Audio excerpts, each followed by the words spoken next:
Keerthusplatter. இன்னைக்கு என்ன recipe பார்க்க போறோம் பாத்தீங்கன்னா ஒரு அட்டகாசமான chicken chukka எப்படி செய்யலாம் பார்க்க போறோம். இது ரொம்ப ஈஸியான ரெசிபி. சிம்பிள் இன்கிரிடியன்ட் வச்சு செஞ்சிடலாம். இந்த சேனல் நீங்க சப்ஸ்கிரைப் பண்ணலாம், சப்ஸ்கிரைப் பண்ணுங்க. பக்கத்துல இருக்க பெல் ஐகான் மறக்காம பிரஸ் பண்ணிடுங்க. வாங்க வீடியோக்குள்ள போலாம். 2 கரண்டி அளவு நல்லெண்ணெய் சேர்த்துக்கோங்க. 2 துண்டு பட்டை, 2 ஏலக்காய், 4 கிராம்பு, 1 பிரியாணி இலை, 1 டேபிள்ஸ்பூன் சோம்பு, 1 கை அளவு கருவேப்பிலை, 1 நறுக்கிய வெங்காயம் சேர்த்துக்கோங்க. இப்போ இதை நல்லா மிக்ஸ் பண்ணி விடுங்க. இது நல்லா வதங்கணும்.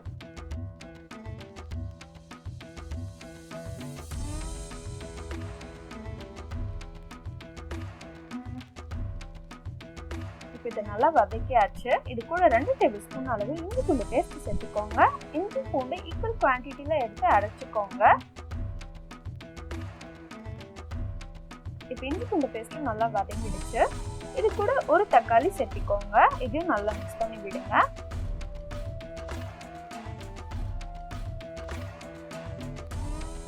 கால் டேபிள்ஸ்பூன் மஞ்சள் தூள், 1 டேபிள்ஸ்பூன் மிளகாய் தூள், 1 டேபிள்ஸ்பூன் தனியா தூள், 1 டேபிள்ஸ்பூன் கரம் மசாலா தூள். இதையும் நல்லா மிக்ஸ் பண்ணி விடுங்க.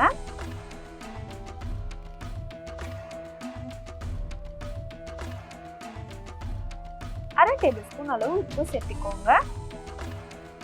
இதையும் நல்லா மிக்ஸ் பண்ணிக்கோங்க. இப்போ இது கூட கொஞ்சோண்டு தண்ணி தெளிச்சு நல்லா வதக்கி விடுங்க. இப்போ இதை நல்லா வதக்கியாச்சு.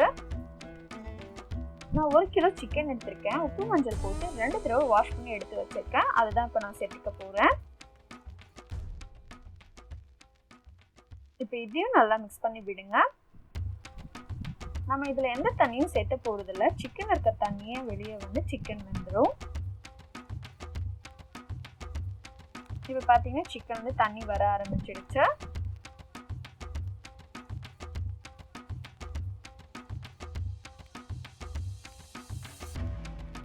இப்போ பாத்தீங்கன்னா சிக்கன் இருக்க தண்ணிலாம் அப்சர்வ் ஆயிடுச்சு.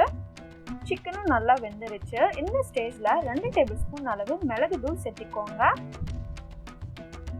1 கை அளவு கொத்தமல்லி சேர்த்துக்கோங்க. இதையும் நல்லா மிக்ஸ் பண்ணி விடுங்க.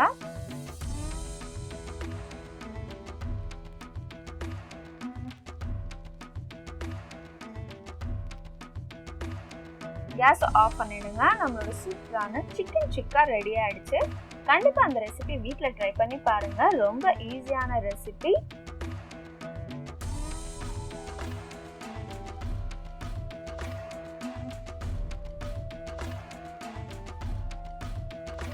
இந்த சைட் டிஷ் பார்த்தீங்கன்னா ரசம் சாதத்துக்கு அல்டிமேட்டா இருக்கும். கண்டிப்பா அந்த ரெசிபி ட்ரை பண்ணுங்க. இப்போ பார்த்தீங்கன்னா நம்ம சிக்கன் ரொம்ப சாஃப்டா ஜூஸியா வெந்திருக்கு. ரொம்ப டேஸ்டியாகவும் இருக்கும். இந்த வீடியோ உங்களுக்கு பிடிச்சிருந்தா லைக் பண்ணுங்க, ஷேர் பண்ணுங்க, சப்ஸ்கிரைப் பண்ணுங்க. தேங்க்ஸ் ஃபார் வாட்சிங்.